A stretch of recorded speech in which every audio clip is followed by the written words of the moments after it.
What is up, everybody, and welcome to the All NBA show powered by FanDuel, America's #1 sports book. Get started with 150 in bonus bets if you win your first $5 bet at FanDuel.com/AllNBA. I'm your host, Adam Mares. I'm joined by my esteemed colleague, Tim Legler, on this holiday week, this Christmas week.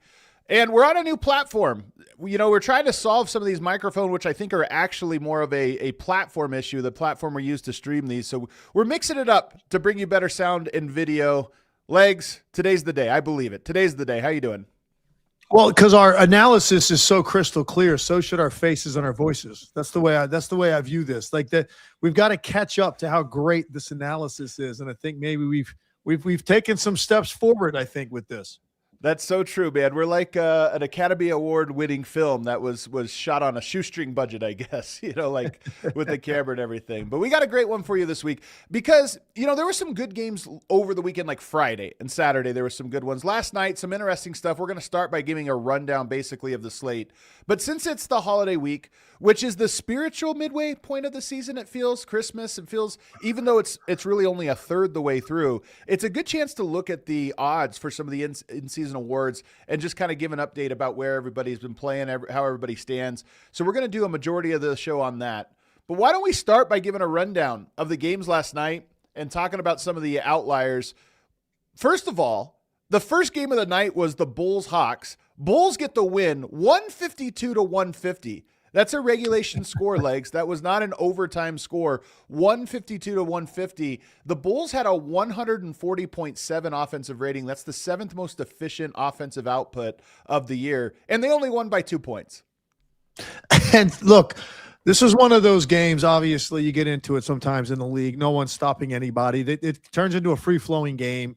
I think 14 guys had double figures in this game. Like, everybody got into rhythm. Everybody was feeling it.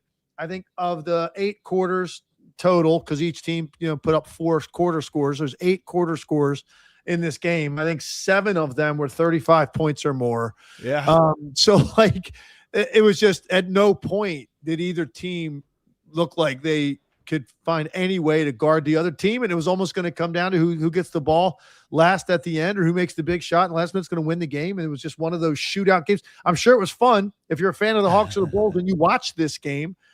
Which, look, Bulls, Hawks, probably going to be a fan of one of those teams if you're watching that on League Pass. Like, I don't know, that would have been your choice if you're just an NBA fan.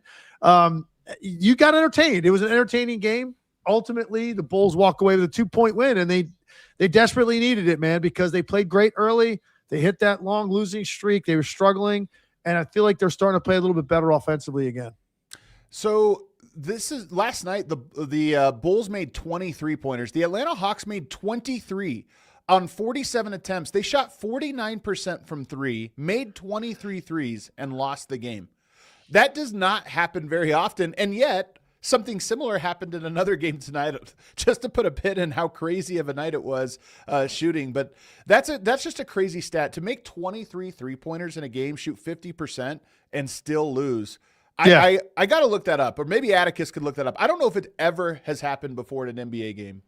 No, those exact specific parameters, you might be right, man. It's almost impossible to lose on a night when you play that well offensively. And it just speaks volumes that, how porous their defense was. And the Bulls can be a team, and they showed that early in the year. The Bulls can be a team. They get the ball hopping against you. Like, they definitely get into these modes where they can share it and shoot it. But, you're not expecting to win a game when you allow a team to go 23 for 47 from the 3-point line. It's just not happening, but yet somehow Chicago was able to do it. I guess the big stat coming out of it too, another monster night for Jalen Johnson. And this guy just continues to rack up. These aren't your garden variety triple-double type lines, and he didn't get one last night because he only had 9 assists. But again, with the 36 points, the 11 boards, the 9 assists, this guy is putting up as good a stat lines as anybody in the league right now. Yeah. Really is, man, and it is pretty crazy. Giddey also 19, 9, and 12, put up a near triple-double. But here's the thing, the takeaway from this game. The Hawks are now 15-15. They've lost 3 in a row. Trae Young came back 3 games ago. He only played 2 of the 3, but they've lost 3 in a row now. And I love this Hawks team. I feel like there's I shouldn't say great team. I feel like there's a very good team in there with the Atlanta Hawks, and yet here they are still kind of at the bottom of that pile of playoff contending teams right there with Chicago. So is there any concern here with this 3-game losing streak with Atlanta when I thought they were about to make a move in the other direction and climb the standings? Well, they got to 9-5 with a 5-game winning streak. And since that time, they've gone 6-10. And 6-10, that puts you down there with that's in the category of the Brooklyn Nets type teams and the Utah Jazz and Charlotte and teams like that. That's the amount of winning that you're talking about here. So it's been disappointing. I was not as high on them going into the year as a lot of people were. I know they got a lot of hype over the summer. I know a lot of people were. Well, they were one of the storylines, I think, going into the season in the Eastern Conference, because the East was so intriguing. What's going to happen with, Tatum out and the Pacers missing Halliburton. So you knew the opening was there. Who was going to grab that real estate? And Atlanta was a team that got a lot of hype and a lot of talk. And look, they've been hurt. Trae Young missed a lot of time. Porzingis. So it hasn't looked like they thought it would. But you also have gotten this incredible year out of Jalen Johnson. They didn't expect these kind of numbers out of him. So yeah, it's overall, I guess, disappointing relative to some of the hype and expectations that were placed on them. But like a lot of teams in this league, it's always tough to evaluate you, Adam, if you don't have your guys playing. If your best players aren't playing for a sustained period of time, it's really difficult to come up with accurate evaluations of some of these teams. The Heat and the Knicks played last night. The Knicks got another win, 132-125. And in this game was the other one. I referenced that there was some hot shooting in another game. Well, this was the other one. The Miami Heat, 49% on 17 of 35 three-point shooting, and they collect a loss in large part because the Knicks made 23s on 53% shooting. But the Knicks get the win in this one, despite the shooting from the Miami Heat. What's your takeaway? Well, they couldn't guard Jalen Brunson. Jalen Brunson at 47 points. He not only was at his spot the entire game, he also got to the line 11 times. So he's making the mid-range shots. He's making those shots that that those areas of the floor he wants to get to. In addition to that, you're also fouling him. So he controlled the entire game. The Heat just didn't have an answer. They didn't have the personnel or the scheme to be able to deal with Jalen Brunson. And you let a guy go for 47 points. It's tough to win in this league when one player gets into that kind of rhythm, particularly their best player, because everything flows from that. That, to me, was the storyline. Jalen Brunson has one of his best games of the year. And on a night when the Heat play well enough offensively, they could not figure out a way to stop one particular player who just completely dominated them. And now the Miami Heat have lost 7 of 8. Are they just, is this what they are, 15-14 team? Are they a 15-14 team? Because they were really good a month ago. That's what I had them going into the year, basically about a 500 team. I said they were boring, and I got chewed up for that. And I actually kind of backed off of that, Adam, because they're not boring. They were fun. They're not boring. They've been more fun. Norman Powell's added a lot of juice to it. Jaquez has had a nice bounce back year. You didn't have Hero most of the time. He comes back into the mix. So they haven't been that. The pace has been off the charts. They've been fun to watch offensively, actually, not boring. But at the end of the day, I kind of had them penciled into that 500-ish territory, which is in the Eastern Conference. It's going to probably be play-in, type team or fighting to get out of the play-in and get the 6th spot. That's probably who they are, and that's what they are right now. And so I don't expect there to be any significant changes with this team either direction. I don't think you're going to look up at the end of the year and this team won 30 games. I don't think you're going to look up and at some point they go on some 10, 11 game winning streak and now they're up in the top 4 in the Eastern Conference. This is kind of where they're at. They're in that middle chunk of teams, and there's a number of teams in there that they can all beat each other on any given night. They could all beat each other probably in a 7-game series. I think the Miami Heat are in that category of teams. They're not on the level with the top teams in the East, and this is one of the teams they played last night, and they were not able to guard that team effectively. Well, Knicks absolutely a top team in the Eastern Conference, 20-8, and they are just rolling. And as you mentioned, Jalen Brunson, 47 points. He's on a tear. The Heat, to me, are in the same category as the Toronto Raptors. And last night, the Raptors dropped 96-81 to the Brooklyn Nets. The 20th ranked defense in the NBA holds an opponent to 81 points. But my takeaway is less about the Raptors, and we've talked a little bit about them and the skid that they've been on. The Nets have now won 5 of 8. They are doing a horrible job of tanking at the moment. 5 of 8. They have more wins right now than the LA Clippers. That's like one of those facts that does not feel true. But if you look at Tankathon, if you look at the standings, the Nets are outpacing the Clippers and a whole bunch of other teams right now. Are you surprised? Yeah, I definitely am surprised because we all kind of knew that they were going to be a bottom-feeding team. And they started out that way. And now typically you kind of go, okay, this is what they're going to be. And they're going to be down there in that, around that 20 win territory, probably at the end of the year. That's what they would look like they were headed for. And now you look up and like they're playing at a higher volume than that. And Michael Porter Jr. has been great all year. He's put up big numbers, and it's nice to see. That's not an easy situation for him, going from a team that's contending and trying to win every year. He's been part of a championship team to a team like this in this situation. But he's played great. He's handled it well. And that team is now, look, when you win a few games, it only takes a few games, and it can kind of change the mentality and the vibe of the locker room. And that's kind of what it looks like Brooklyn's doing right now. It's a bad loss for Toronto, though. It's a bad loss for Toronto. You scored 81 points. Come on. I mean, so you can have it both ways. I mean, Brooklyn's playing better. This is a terrible loss for the Toronto Raptors. Yeah, they had 2 quarters where they failed to get 20 points. Then they had another quarter with 21 points. I mean, really, really rough for them. But to your point about Brooklyn, like they come into the year, they make some trades. They draft all these young players. The table is set for a perfect tank going into a great draft. And you want to, teams I think want to tank. They want to protect their draft position when they're in the spot that they're in. But you also want to build the culture. Yeah. And Michael Porter, here's the thing, man, because I get so many comments from people whenever I talk about Michael Porter. They talk about him like he's a locker room cancer or some horrible guy or this or that. And I always think, where's this narrative come from? Because I think Michael Porter, it's not like he's a great galvanizing locker room guy. I'm not trying to swing so far the other direction. But when you look at that Brooklyn Nets team, to me, it looks like a team that has built the foundation of optimism and a good, healthy culture of, hey, this is what it means to compete. And they have a spirit about them right now. I don't expect it to hang around all year, and I don't think they want it to. But I actually think they're accomplishing an important mission right now of establishing this competitive identity while also rebuilding with youth.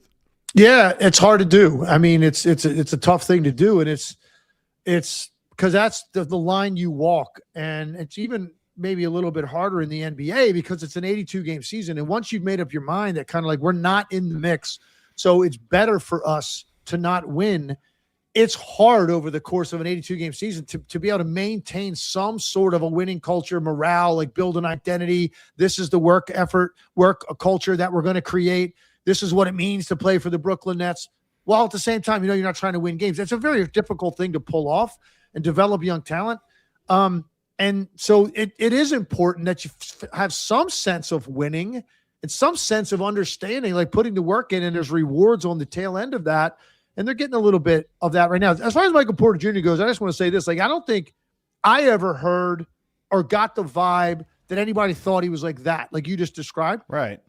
For me, it was always, he's got a casualness about him that lends itself to thinking he's not dialed in and locked in and intense enough. And there were some nights he wouldn't get involved offensively in Denver, and he felt like it really affected the rest of his game. Things like that. Never that like, bad guy, like he's, cancerous or culture killer or anything. I never heard of that kind of stuff. But the way he plays, I would watch him sometimes and think he's just got a casualness about his game that some nights can lend itself to thinking that he's not all bought in mentally. Yeah. And he goes here, and look, man, there's something to be said for guys going, hey, this is kind of fun. I can shoot whenever I want. I'm the primary scoring option on this team. And he's got a lot of talent.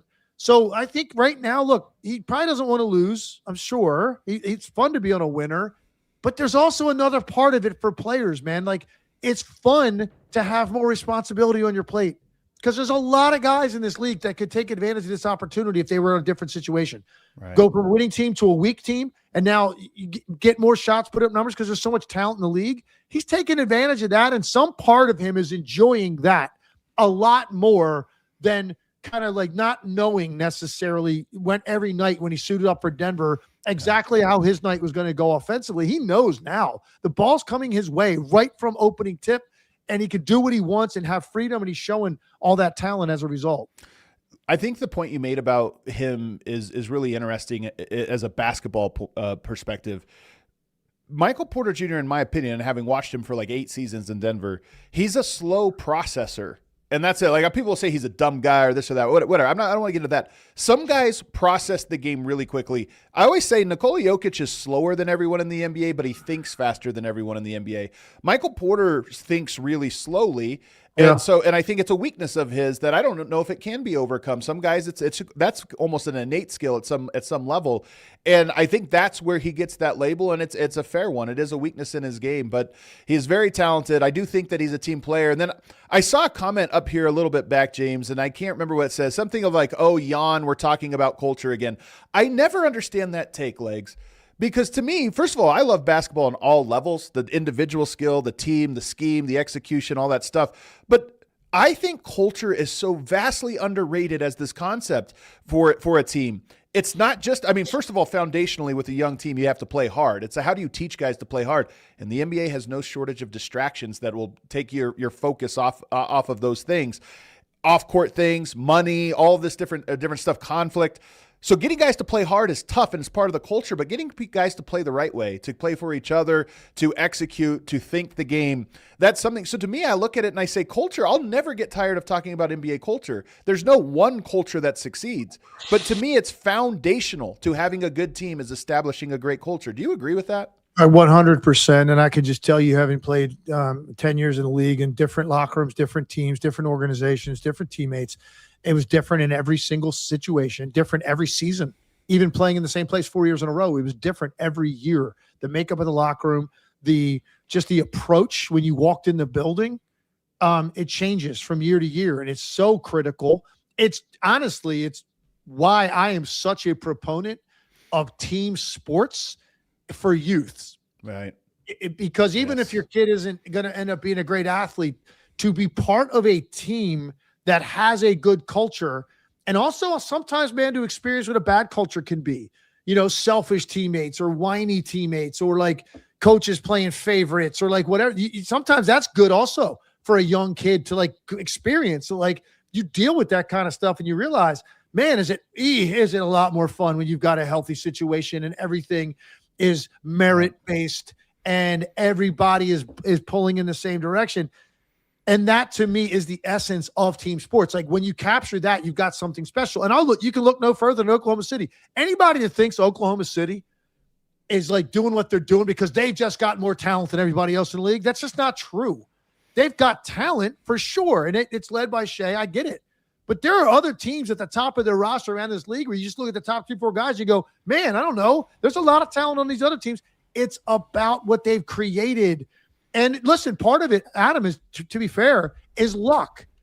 Yeah. In terms of you don't really know. You could do your due diligence as an organization, but you don't really, really know what a guy is all about until he's in your building, right? And showing up every day. So to be able to do the best you can to draft character, and Presti talks about that all the time, and obviously they have talent too, but that's what it looks like. That's the definition of a healthy culture. Everybody pulling in the same direction, committed to playing as hard as they can every night, not caring about who gets the credit. Even the top guys understanding where they're slotted. They're not, you know what I mean? Like the egos are completely put to the side. It's special. And that's why that team's 25-3, more so to me, even than their talent. Yeah, 100% agree on all accounts. By the way, you mentioned youth sports and how valuable it is. I got to give a shout out to the Broomfield Eagles 3rd and 4th grade teams. Legs, my daughter's 3rd grade team, which I coach, dominant championship performance in the Candy Cane Classic this weekend. Just absolutely dominant. The Candy Cane Classic. That's the pinnacle of your coaching career to this point. That's what I'm trying to say, man. Not everybody gets to win the Candy Cane Classic 3rd grade girls division, but those girls got it done. Now, is it? Can you real quickly? Can you just give me the identity of your team? Are you guys like a defensive-minded team? Are you dogs? Are you all about the offense? Like spread them out and shoot it, everybody. What is your culture? I'm not. It's funny you're kind of making a joke about it, but it is true. It is like the foundational thing. I try to emphasize with the girls, and they are dogs. What would you guess is a good score for a 3rd grade girls basketball game? 10-minute quarters, running clock. Wait a second. I lived this life, so at one point. So you're talking 8-minute quarters? 10-minute quarters, running clock. So the game takes about 43 minutes of real time. 10 minutes running clock. That I would say, dude, something like, honestly, you might be looking at games like 18, 16, right? I mean, you're not getting up into the 30s or 40s. They won the championship game 53-22. It was unbelievable. That's incredible to score that many points for that age, the running clock. Little dogs, man. It's so fun. Wow. I got like 9 Westbrooks on that third grade team. It's pretty Congrats, hilarious. man. Thank you. That's big. A step above the third grade Candy Cane Classic, the Spurs beat the Wizards. Only a half step, I would say, on the Wizards half of it. 124-113. The Spurs get the win. What do you think? Just another. We talk again. This lends itself to the conversation we just had. You want to talk about culture and toughness? Look at the San Antonio Spurs. Yeah. Just look at their team right now. Talk about some dogs in the way that they play. That's a fun team to watch. And look, they're up 20 at half. You're supposed to be up 20 at half if you're the Spurs and playing as well as you have this year. And that's your culture and identity. You never let the Wizards think they're going to win the game. And they go up 20 at half, and then they just basically cruise in the second half. They gave up a lot of points in the third quarter, but they probably lost a little bit of concentration. Yeah. But here you go again. No, Victor Wembanyama is still coming off the bench, so he's only playing less than half the game, and you're still going out there with all the depth that you have and taking it right to him and put up 69 in the first half against Washington. What you're supposed to do to that team.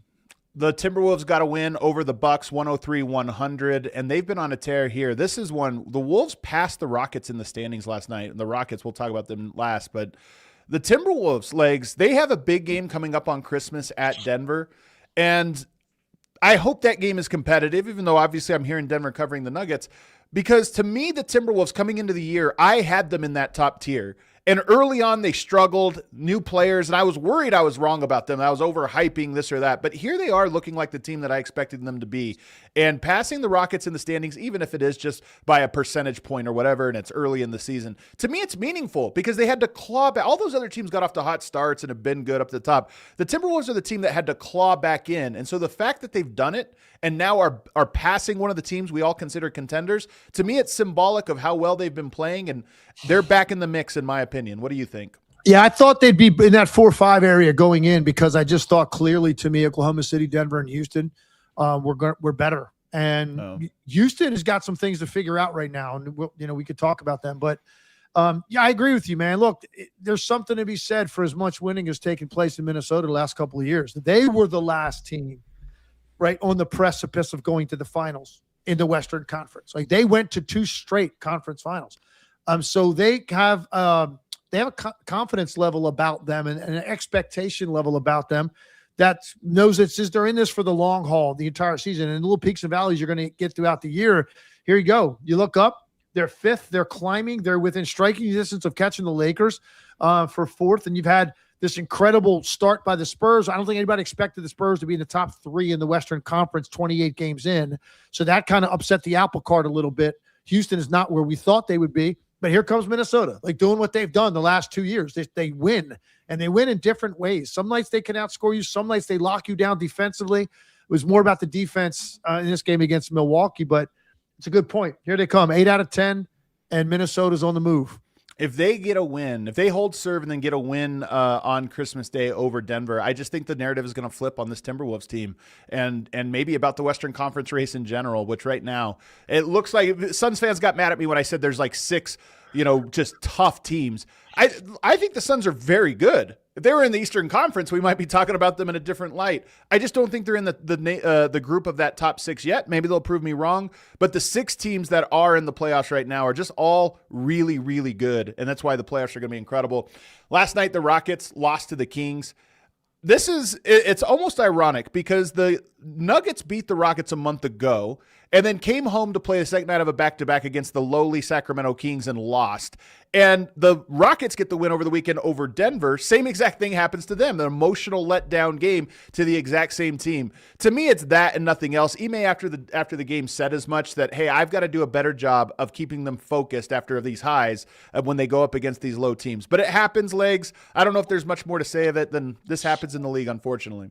It does. And I think, look, this is just one of those situations where we get to this point of the year, man, and there's so many narratives and storylines are going to change because of the amount of teams that have dealt with injuries and whatever it may be. It's just that time of the year. It's tough to draw conclusions. You think you know certain things based on the first few weeks of the season, and then you get to this time of the year and remind you you're wrong about a lot of that stuff, and you recalibrate. and you set up, what's going to take place after the All-Star game when you will start to get really serious, dial in, and think that all these teams a lot better. All right, Legs, we're going to take a break. I don't think you're going to be able to come off camera here for during the break like usual, but I'm going to take our break right here. And on the other side, we're going to dive into all the awards, and we're going to start with MVP, which I know everybody wants to debate. And Rookie of the Year, I'm very excited to talk about because that one has a lot of names on the list. So we'll do that right here after the break. First, I want to tell you guys about the presenting sponsor of this show and about the new promo FanDuel has running. Every Friday from 6 to 7:30, it's NBA Happy Hour on FanDuel, your pregame for the weekend. We're talking limited time specials you won't want to miss. Boosts, bonuses, surprises, all dropping in the app during Happy Hour. So before tip-off, check the FanDuel app to see the week specials. Then make your move before the shot clock expires at 7:30 Eastern. It's the perfect way to start your weekend. A little basketball, a little action, and a whole lot of Friday energy. That's NBA Happy Hour every Friday from 6 to 7:30 p.m. Eastern. Only on FanDuel, official sports betting partner of the NBA.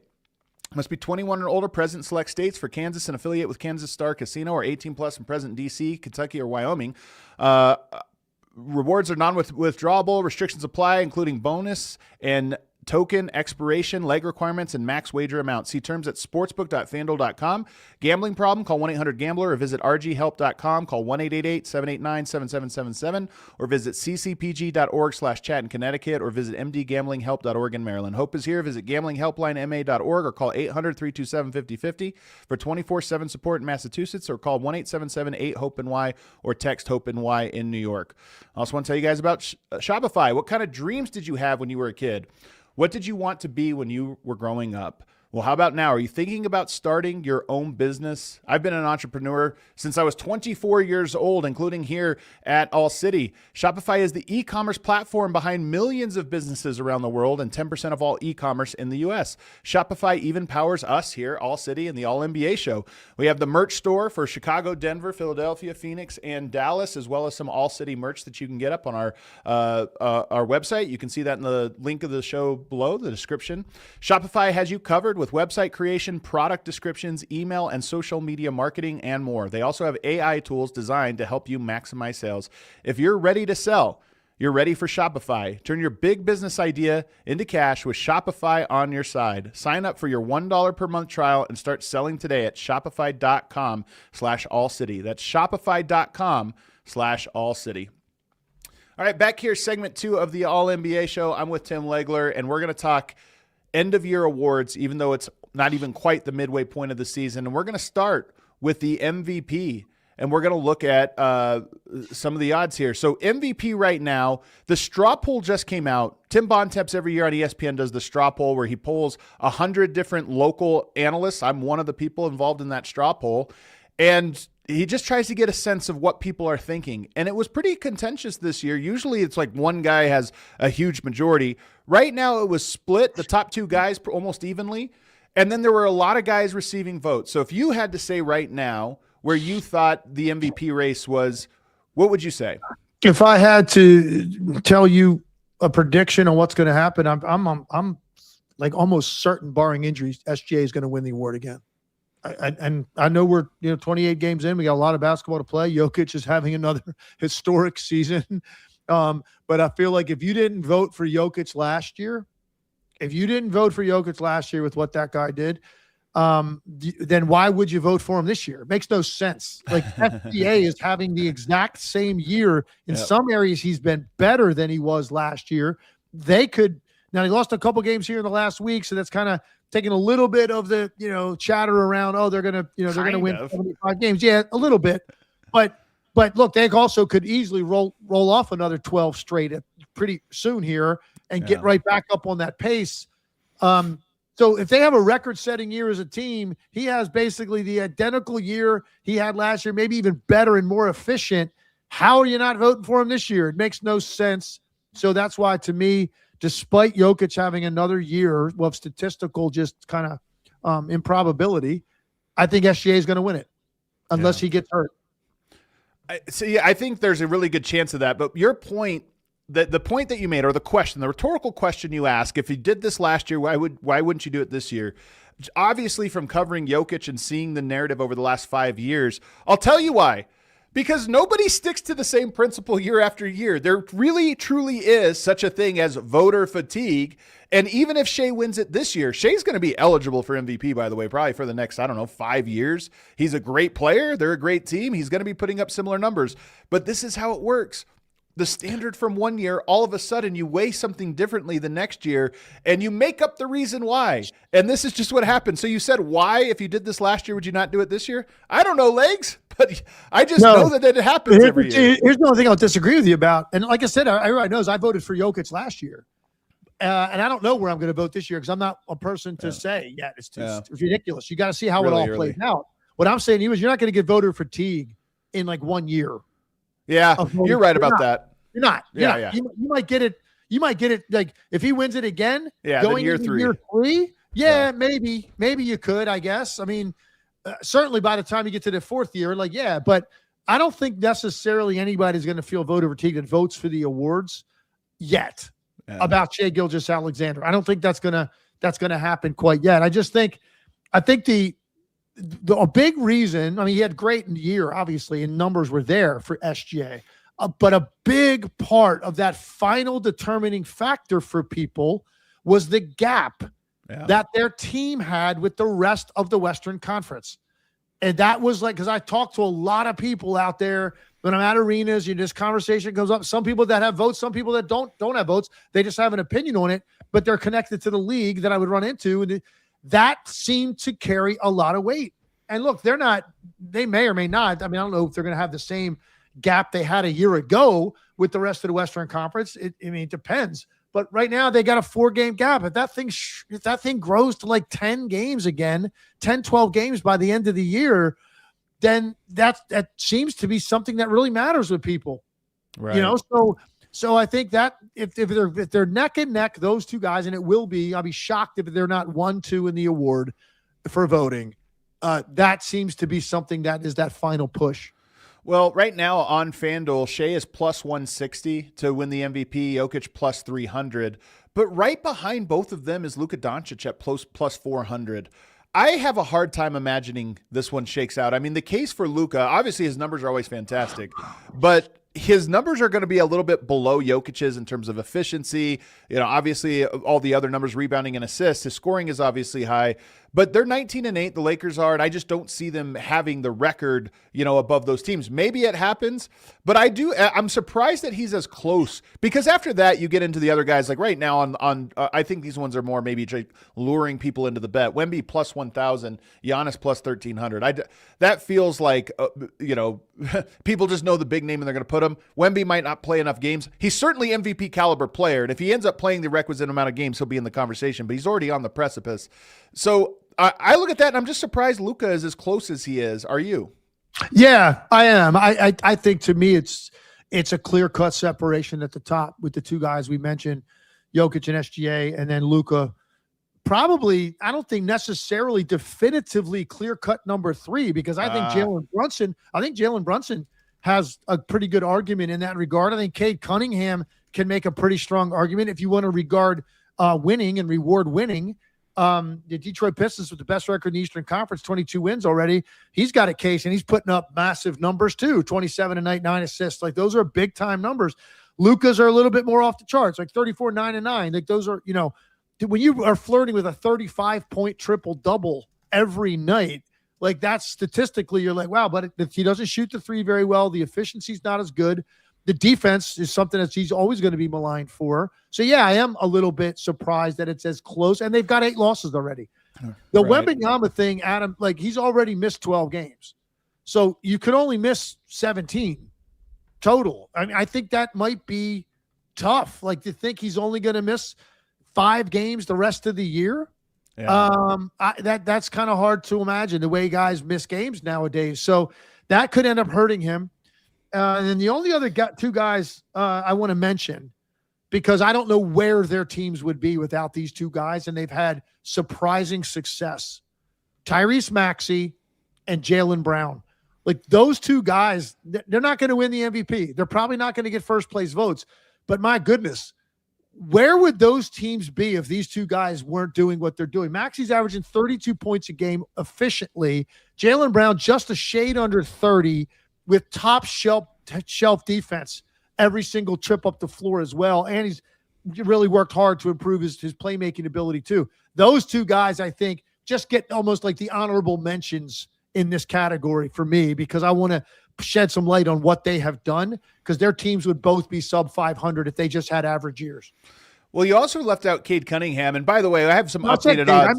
Okay. Yeah, we also have some updated odds here. I guess I was looking at the wrong graphic that we got from our stats and production, but Shai's at minus 105, Jokic plus 190, Luka plus 450. That's more in line with where I think it is. Again, Luka has a chance, but he is further removed now from those guys. Cade at plus 8,000, and then Jalen Brunson. I mean, it is funny, but a lot of these narratives get set in the first week, 2, 3 of the season. And the Knicks obviously were not at the top of the standings. Now they are. 20-8 is a fantastic record.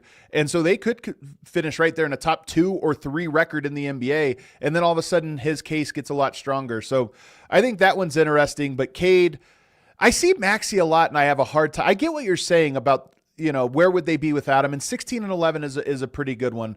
I just personally have him in a different bucket, but we'll see how things evolved. Let's go to the next one here. Let's move on from MVP. Let's go to Rookie of the Year, because I think it might be the best race that we have, even though the MVP race is very good. What a rookie class. Yeah, man. What a rookie class, man, when you look at all of these guys. Where do you want to start with the rookie class? Well, start there, just because the number of guys that are really having and the opportunity that a lot of these guys are getting right out of the gate. What a deep draft class. You knew it was going to be really good at the top. It felt like there were some can't miss prospects at the top. Certainly the top 2 picks. I felt that way about both of those guys, and they've lived up to it in a lot of ways. But there's been other guys that have really been so splashy here as rookies that you didn't see coming this quickly. So that's, I guess, for me, the big overall point about it is just the depth of this rookie class and the number of guys that are either really impactful on teams that are winning, or putting up really good numbers on teams maybe that aren't, but still, you got to be ready right out of the gate to put up good numbers in the NBA. I don't care what your circumstances are. There's a number of guys that fall into that category as well. So I started writing down names, and it's like I could easily find 10, 12 guys that I really want to talk about right now for this segment. Yep. We're going to limit it to the absolute top guys. And I think for me, right now, I would still lean toward Cooper Flagg as the favorite. How confident do you feel in that? Because he is the betting favorite right now, minus 185. And part of me thinks it's because you're both predicting what's happened and what's going forward. But in my mind, of the guys I've watched somewhat consistently, Knuepel to me is the best rookie so far. I don't know if he'll be the best rookie long term, but what he's doing right now is insane. First of all, he's been very efficient. 19.4 points per game, more than Cooper Flagg. 5.4 rebounds in the ballpark, 1 fewer. 3.6 assists, same number. And then 60% effective field goal percentage, 41% from 3 on high volume. For a rookie legs, I feel like that's almost impossible to do. And yet he's doing it with consistency. And then when you watch it, he does so many things well. It's not just like he stands in the corner and shoots. He does a lot well. I think if the vote was right now, he would win number 1. But I think people are projecting and say Cooper Flagg's on the come up. He's a great player. He's going to have a really strong back half of the year as well. Everything you said about Knuepel's true. I don't have to elaborate that much on it. You're 100% right. He's a very polished offensive player. He's got a great shooting stroke, great strength. I think I looked it up, and he's tailed off a little bit with the threes made per game. But at one point, like, I don't know, a couple weeks ago, I was looking at it. I'm like, he was making more threes per game than Steph Curry did in the first 6 years of his career. Like that's how long it took Curry to get to like north of 4 makes a game. And Knuepel was there. So that was like kind of mind blowing. Like, man, that's what this guy's doing out of the gate. Now the league has changed a lot since Curry came into the league with the number of threes that these teams are taking. So that helps.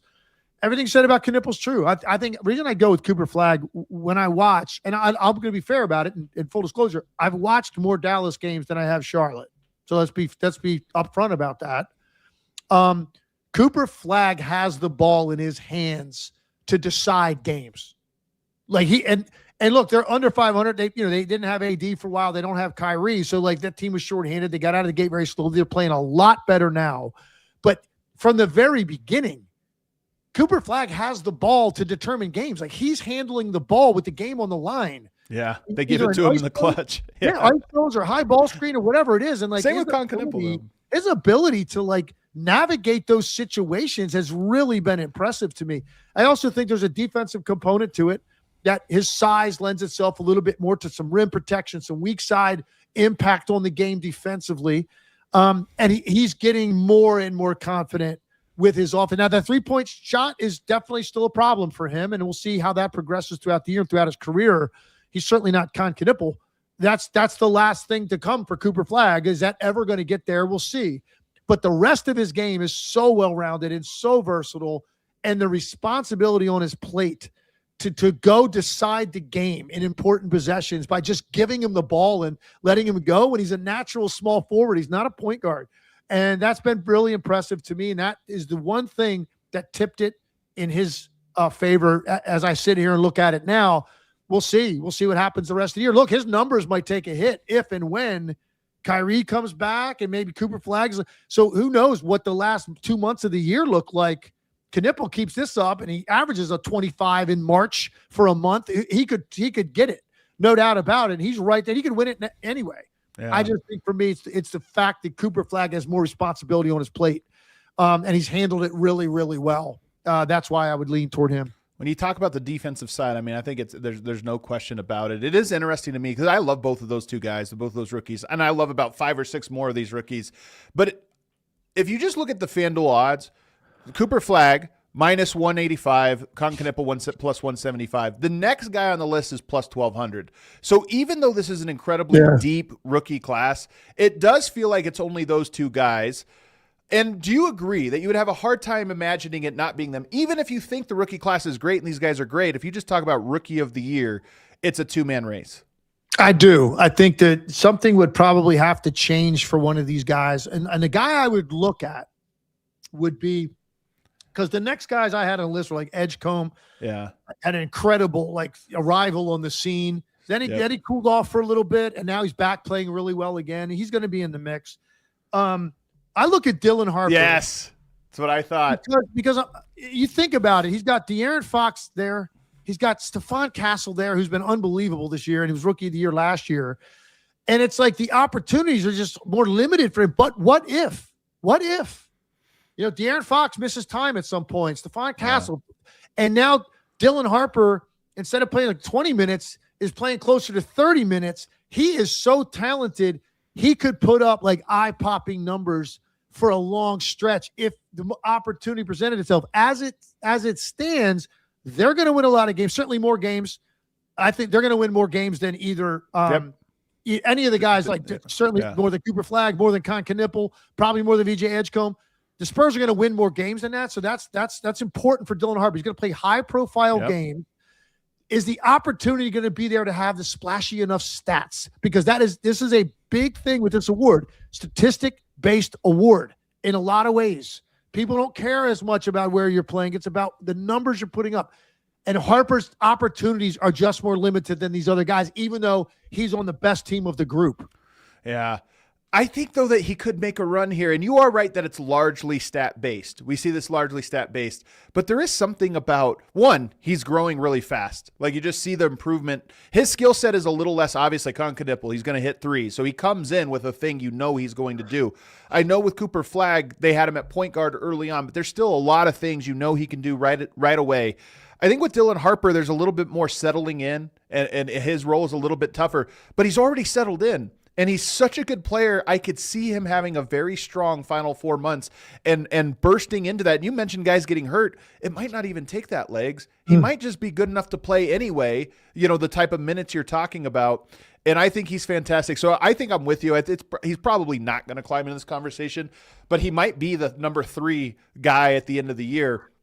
I will say I got to give a shout out to my guy Derik Queen, though. I knew that was coming. You know, hey, listen, I got him written down too. If you didn't get to it, I was going to. VJ Edgecombe obviously been great. Derik Queen, the numbers aren't going to be there. 13 points per game, 6.7 rebounds, 4 assists. Those are great numbers, but I don't know if it's going to compare. He's only shot 21 threes. He's made 3 of them. So the 3-point shot is probably going to be a multi-year work in progress for him, and I do think it'll be important for him, you know, to complete his offensive game. But he has time for that. I love all of the stuff this guy does, the confidence he plays with, how comfortable he is with the handle. And what I love most of all, Legs, last night, or was it last night or 2 nights ago? I think it might have been Saturday. He took a true Sambor shuffle. You know the Sambor shuffle, Jokic's fall-away shot, which is a one-legged right leg, not left leg like Dirk does, where you're on your most right-handed guys, you're more comfortable. If you have to balance on one leg, it's the left leg. You jump off of it, all this stuff. Yoke flipped the script and did the right-legged balance. He calls it his good leg because he practices shots on his right leg. He took one, and it wasn't like he was trying to do something silly. He took a functional Sambor shuffle and drained it nothing but net. And I'm just looking at this going, man, this guy has worked on every type of move a big man can have. He's worked on at some point in his life, and it's going to come together for him in the coming years and just be a must-see offensive player. I agree. He absolutely deserves mention. I just want to quickly shout out a couple other guys. Jeremiah Fears, another guy, really playing well. And then Cedric Coward in Memphis. Yep. He's had a really good year as starter for them and putting up really good numbers. I want to comment real quick. I saw a comment over here, and I just want to have something to think on it. Yeah. Most rookies usually play for bad teams. This is from Damon Smith, 9866. Yeah. Winning should never factor into who gets Rookie of the Year. And I'm going to tell you why I disagree with that. Now, I don't think it should be overly weighted. Right. Because it's not fair. If you're drafted to a bad team, it is what it is. But here's why I do think it should be a factor. When you are on the court or earning minutes on a team that is playing for something more substantial, that is an accomplishment for a rookie player to be able to crack that. Yeah. You crack the rotation for a team that's actually playing significantly meaningful fourth quarters, that's trying to win every night, that's got postseason basketball on the horizon, and you've cracked the rotation and had impactful moments. You're on the court in the fourth quarter when there's intensity and pressure, and it matters a lot more than going out there every night and no one's really paying attention to what the team does and you're just putting up numbers. No, it does. It should matter a little bit. You should play it into that as maybe one of your differentiating factors. If two guys are close, I think that should matter somewhat. And that's my opinion on why I think it should matter. I think it's a really good point. It is tough to penalize a guy for a bad team. I mean, like Derik Queen, for example. Is it his fault the Pelicans are terrible? No. I mean, he contributes to it. But it is, to your point, it is very impressive what VJ Edgecombe and Dylan Harper are doing on good teams, where the table is not set for their development. The table is, we're trying to win. Can you fit into that? And the fact that they have fit into that while also developing and putting up some good numbers is very impressive. Here's the last thing I have on Rookie of the Year race. And it comes from Derik Queen, where he talks about everybody's all hyped about next year's draft class, and it's going to be a good one. There's some big-time prospects everybody thinks is cornerstone pieces. I love that he says our class is going to be better, just wait and see. I think there's a healthy rivalry that happens with your draft class. It's a weird sense of pride to be like, yes, my draft class is the good one. We've seen it over the years, and I just kind of like it, especially with this all the excitement about next year's draft class. I like that this draft class is saying, hey, don't be surprised if we end up better. Let me just say something too. Last point on this. I don't think since we're this now year 3, I don't think I've seen as big a love affair with a player on your end that you had with Derik Queen since probably Hartenstein. Yeah. Hartenstein was the original. I was teasing you. I thought you should go with a Hartenstein jersey on every day. Yeah. Derik Queen is kind of I think surpassed that now.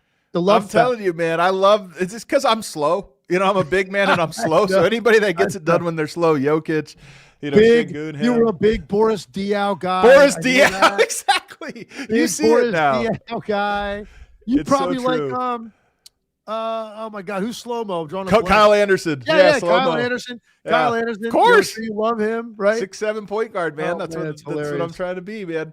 Let's go on now to most improved player, because this is the one that got my blood boiling a little bit. Before I even give the list of names, most improved player, this is the one that I think all of these have their own definition, even most valuable, which everyone talks about. What is valuable? Who knows? Most improved is the one that annoys me. And I'll just give you the one guy on the list that I don't, who was it? Oh man, I don't have the full list now in front of me just because of how our notes came through. But there are some guys that are just in their second year and didn't play a lot of minutes, so they get most improved votes. And I say, I don't like that one. And then there's some guys who had a great year last year and are having a slightly better year this year, and people just were sleeping on them last year and they're on the list. So when you think of most improved player, to me, there's one guy that jumps out more than everyone else, and he's not even on the list. and I'm kind of mad about it. But I want to hear if you could guess that player, or if you know who I'm talking about. I'm not sure, but we'll get to that in a second. But real quick, just on the award in general, like what goes into it, your criteria. Like I think there's different layers to this with this award. It's a tough one. In some cases, it's really not even that they're improved; it's that their opportunity improved. Like, when you really look at, well, does he handle it better, shoot it better?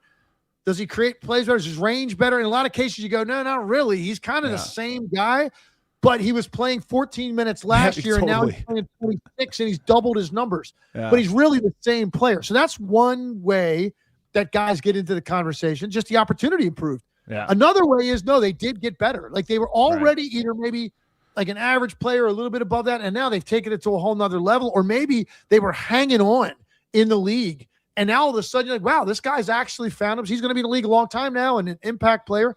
So that's one. And then the last thing I look at sometimes is it harder to go from like averaging 8 points a game to like 16?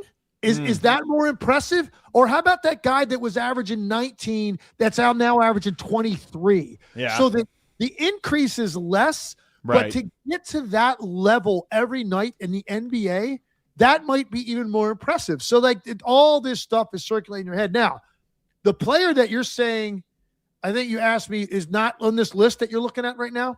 Nowhere close. Is it Colin Gillespie? 100%. This is a guy, you talk about most improved. He was barely a player. All of a sudden, he's one of the most important players on a very good Suns team. Totally. And I just look at it, I say, the spirit of this award should be the Colin Gillespie Award. It's this guy wasn't that big of a player, and now he is crucial to a team's culture, style, and winning. All right, so let me first of all, you're 100% right. The guy has to be top 5. And to put it in perspective for people, what we're talking about, first of all, the entire way we look at the Suns has changed. Like they look like this, even though they might win more games with the Durant, Beal, Booker trio, they never looked like a viable team. It was a mess. It didn't work. This team plays harder. He's a major, major piece of what they're doing. To put in perspective, Adam, to your point, Colin Gillespie is 26 years old. He's not like he's, 22, 23 years old. He's been around a while, man. He bounced around. He's trying to find his way, right? He has scored more points this year through the first third of the season than he has the rest of his NBA career combined. That's an improvement. I think that's an improvement. I mean, no kidding. So he's gone from he averaged 5 points a game in limited number of games for the Suns last year. He's averaging over 13 a game. He's also making plays for those guys. And more importantly, he's on the floor at the end of games all the time. Yeah. That's how much they trust this guy. He's over 40% as a three-point shooter. He has to be in everybody's top 5. I'm shocked if he's not going to be. Yeah. Well, the two guys at the top are Deni Avdija and Jalen Johnson. And then you have Austin Reeves, by the way, which I think is a little crazy as well, because his Austin Reeves has been a great player for a long time. He's got an elevated role. He is better. He is improved, but to me, I don't know if it's as substantive. Deni Avdija is an interesting one because at the end of last year in the final, 16 games of the season, he was averaging the numbers he's averaging now. And maybe I'm unfair for handicapping him because it wasn't for a majority of the year, but it was for the last month and a half, 2 months that he was doing this. And so to me, I'm like, oh, the curve I already saw that. And now he's just doing it on a nightly basis. That being said, I'm probably handicapping him too far because doing it consistently is different than having a good end of year. I agree with that 100%. Now, these two guys you mentioned, I'm glad you started with them because I had them written down first. And they're the example of what I just said when I was asking you what's harder to do. Go from a guy that's sort of end of the rotation or whatever to like more substantive role in the rotation, or to go from, that guy's pretty good to, wow, all-star, no question. And even in Jalen Johnson's case, more than that. Now you look at this guy, he's putting up as good a numbers as anybody in this league every night. So they're both in the same category to me. Yeah. Jalen Johnson last year averaged 19, 10, and 5. It's a hell of a year. Yeah, I know. And his numbers this year are better, 24, 10.5, and 8. It's objectively better. He's more efficient. No question. And he's up to almost 40% from the three-point line when he was looked at more as a raw athlete. So he's added that to his game. Like this is genuinely a guy. And also he's made it his team now. Even on a team with Trae Young on it. This is Jalen Johnson's team now. So those two guys are at the top. They're that example of taking it from already really good. And Avdia had his breakout year last year. But now they're like, wow, these guys are legit all-star players, man, that can carry a team a lot of nights. They're in a separate category. Now, then I get to the Gillespie. There's another guy I'd put in the same category as him, even though he was a really high draft pick a year ago. But there were a lot of people scratching their head and wondering, is this guy going to live up to being the third pick in the draft? Reed Sheppard has to be in this category as well. See, he's an example of why this is tough for second-year players because, again, no question, he was a liability last year, wasn't really a guy they trusted. This year, he's the biggest X factor maybe in the Western Conference, and and the nights he's great, he's phenomenal. But, yes, you're right. It's kind of a normal trajectory for a good player coming into a good team. Yeah, and I think the reason I would include him is because the narrative around him was not super positive last year. People didn't really know, like, what's this guy going to end up being? And to give people perspective on it, last year he had 6 times all season double figures. Double figures, wow. They're 27 games in this year. He's done it 18 times. So like that's a massive – and look, the opportunity was there because of Van Vliet. Right. So we created this opportunity for him, and he has jumped all over it, man. You see the other night they scored 29 points off their bench. He had 28 of them. So like he's a massively important player. His defense. Did I see it? I saw it, unfortunately. You know what else is funny, Adam, is when a guy starts making shots, and he's a good offensive player. Like he can really play. Yeah. But when you start making shots, it's amazing how now you're not as focused about some of the issues defensively with his size, because now he's out there at the end of the game and like he's coming up with strips and deflections and the same stuff he probably would have done last year, but he wasn't making shots. So you automatically, people would go to the defense. Oh, but the defense, now it's like, oh, you don't notice his defense at all. Like he's actually pretty solid defensively. Yeah, because he's making a lot of shots and it overcomes all that stuff. So those guys are in there. And then there's another guy. Okay, there's one guy you haven't mentioned. This is the classic example of everybody you talked to last year in this organization felt like this way about this guy, but he didn't have any opportunity to play. Now he does. And Ajay Mitchell has Ajay Mitchell has grabbed a hold down. Jalen Williams was out start of the year. He gave him every opportunity in the world, but man, is this guy a big-time guard. And it's just scary to think they have this much depth. He had this guy sitting over there last year, not really a factor, and now look what he's doing. So now can he continue to keep it up with Jalen Williams back? And then when they have Caruso and Dort and all these guys, is he still going to be as impactful? I think he will be. The guy is broken out now. It's unleashed. There's no putting it back. This guy can flat out play, whether it's in Oklahoma City 3 years from now or he's somewhere else putting up big numbers as a starter on another team, which is possible down the road. Ajay Mitchell absolutely has to be, to me, he's got to be in the top 5 in this award. Yeah, well, he's not, unfortunately, but I do agree with you that he is a guy. The voting is so weird. He's plus 20,000 somehow in the voting, but it makes logical sense. All the things you said, a guy who was off of the radar for the most part, and all of a sudden he was a key piece in this run. So I agree. 2 more guys I actually want to get to. I like this award because it's actually kind of interesting the wide range of players we're talking about. I think Jalen Duren deserves a mention. We look at him, he's up 6.5 points a game from last year, but it's functional points. It's not like he's just doing the exact same thing, catch it underneath and dunk. He's got a little bit more versatility to his game, and he's the second most important player on a very good team, the number 1 team in the Eastern Conference. So I think he deserves a mention here and probably should also be in this conversation. And then if we went to a more traditional way of looking at this award, forget about – if you don't think of it as just young players getting better and making a step, Nickeil Alexander-Walker's been in the league for a long time, kind of cast off as a luxury to have. We can't afford him, get rid of him. He's a key piece of Atlanta. And I've even argued on the show, and I think every game that goes by, I feel more strongly about it. I love Dyson Daniels. That's another one of my guys. I just like Nickeil Alexander-Walker on this team a little bit more and kind of feel like he should be taking the majority of the minutes from him. I liked its point because he went from a role in Minnesota where he was more valued for his defense. And then on the nights he made shots, it was like, great. Yeah. He goes down here and especially with Trae Young out, he and Jalen Johnson, what they were doing, as a tandem on a nightly basis was so impressive to be able to dial up your scoring to that level when that's not really how you were regarded. That's not an easy thing to do. So I like that you brought him up. And there's one more guy I want to mention, and he's on a team that's not that relevant. You don't watch them much. They're better than last year for sure because they're trying a little bit more. As Utah, Keontae George probably needs to get a little bit of notice here. The guy's taken his average up to 24 points a game. I mean, that's big time scoring. I think I looked it up. He had 20 in a game 18 times last year. Or I'm sorry, last year he did it 20 times, 20 points or more. He's already done it 18 times this year.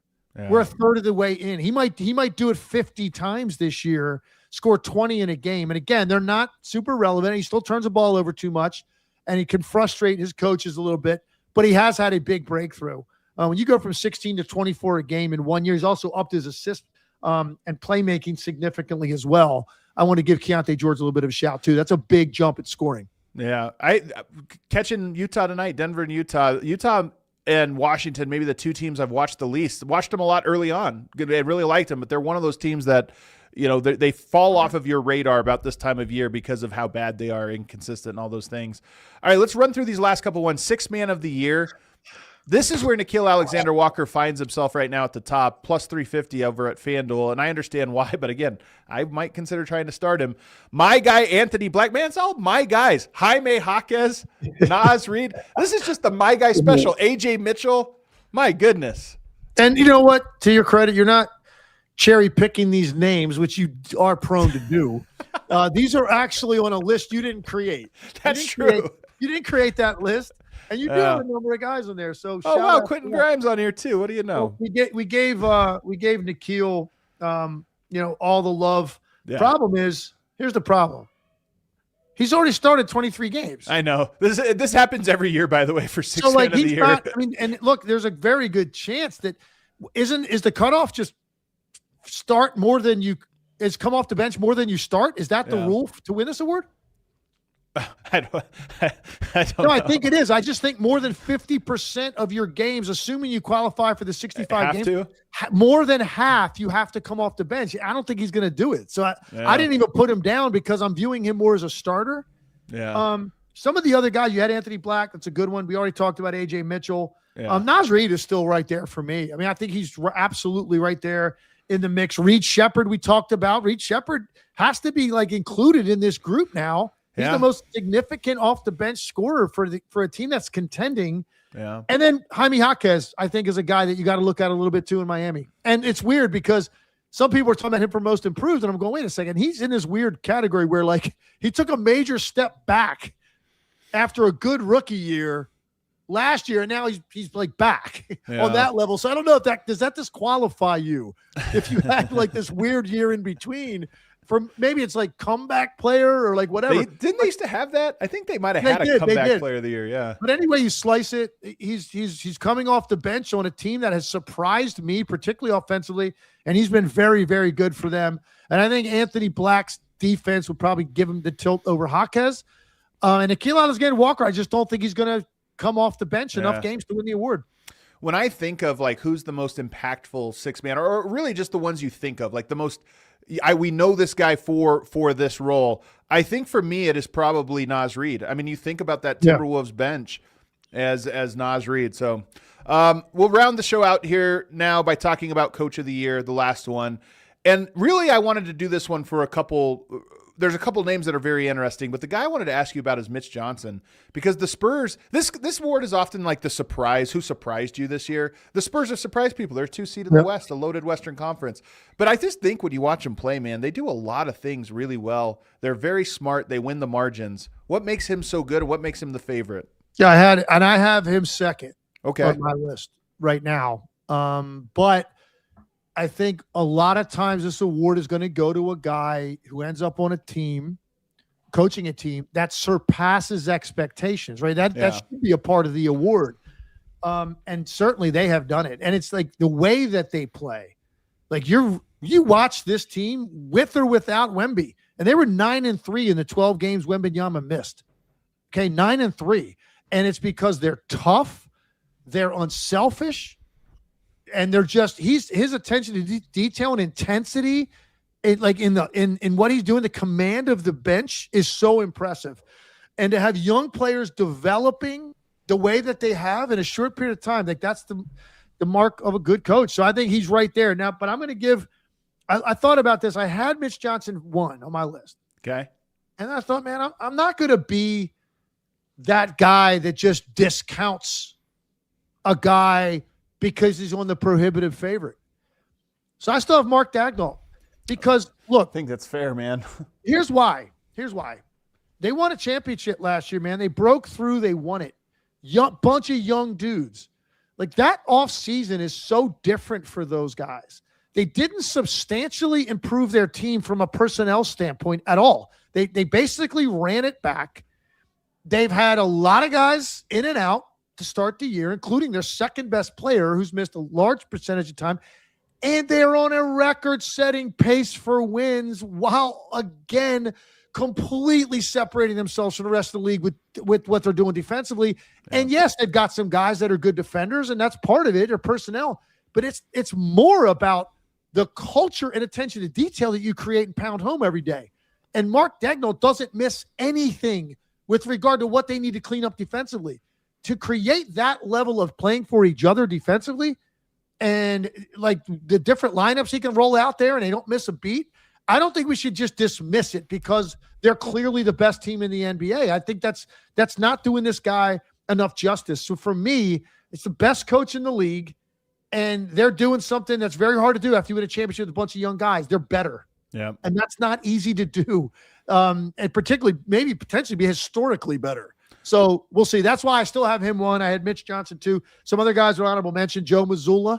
I agree. He's on my list. Number 4 for me. I think Jordan Ott deserves a lot of credit in Phoenix. I think those were my top 4 guys that I wrote down. What about Bickerstaff at Detroit?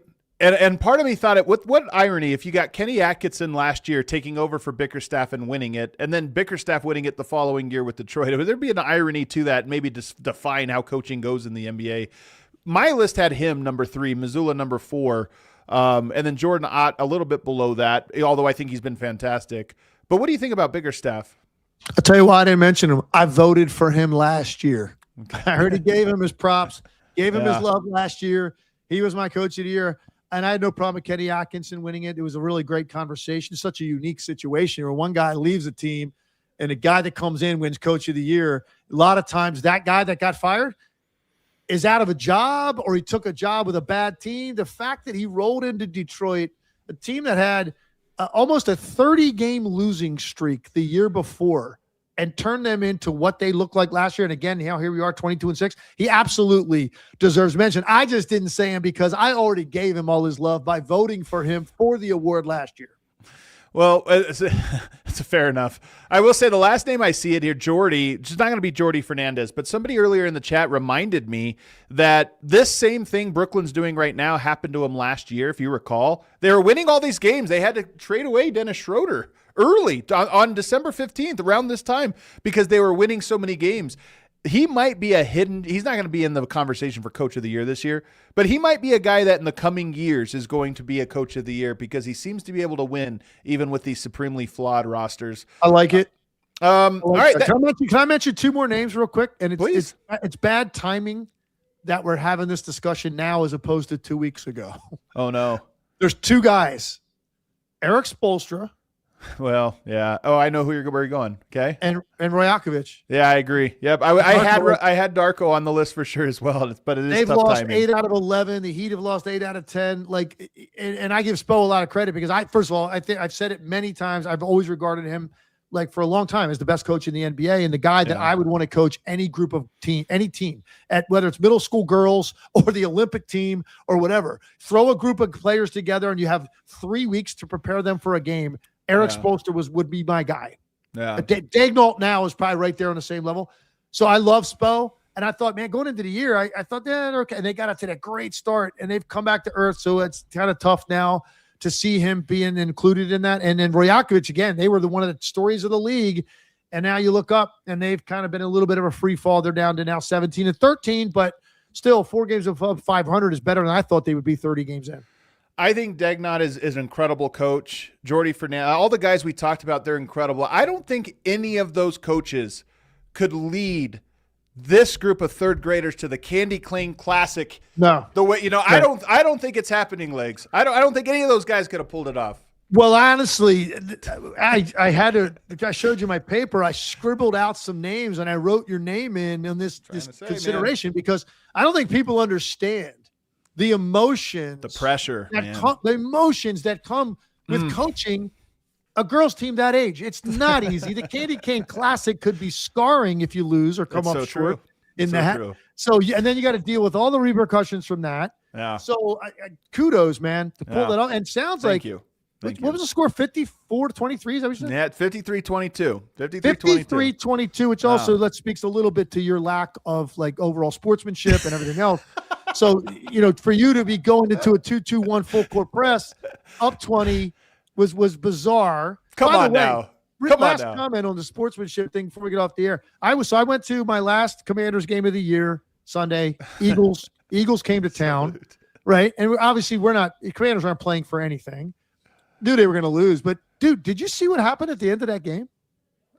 They scored a touchdown, the Eagles, to go up 27-10 with 4.5 minutes left in the game. And they went for two. And they got it, and it started a brawl. As it should. As it should. 5 guys got ejected. If anything's going to make you fight in professional sports, it's a team up 17 with 4 minutes to go going for two.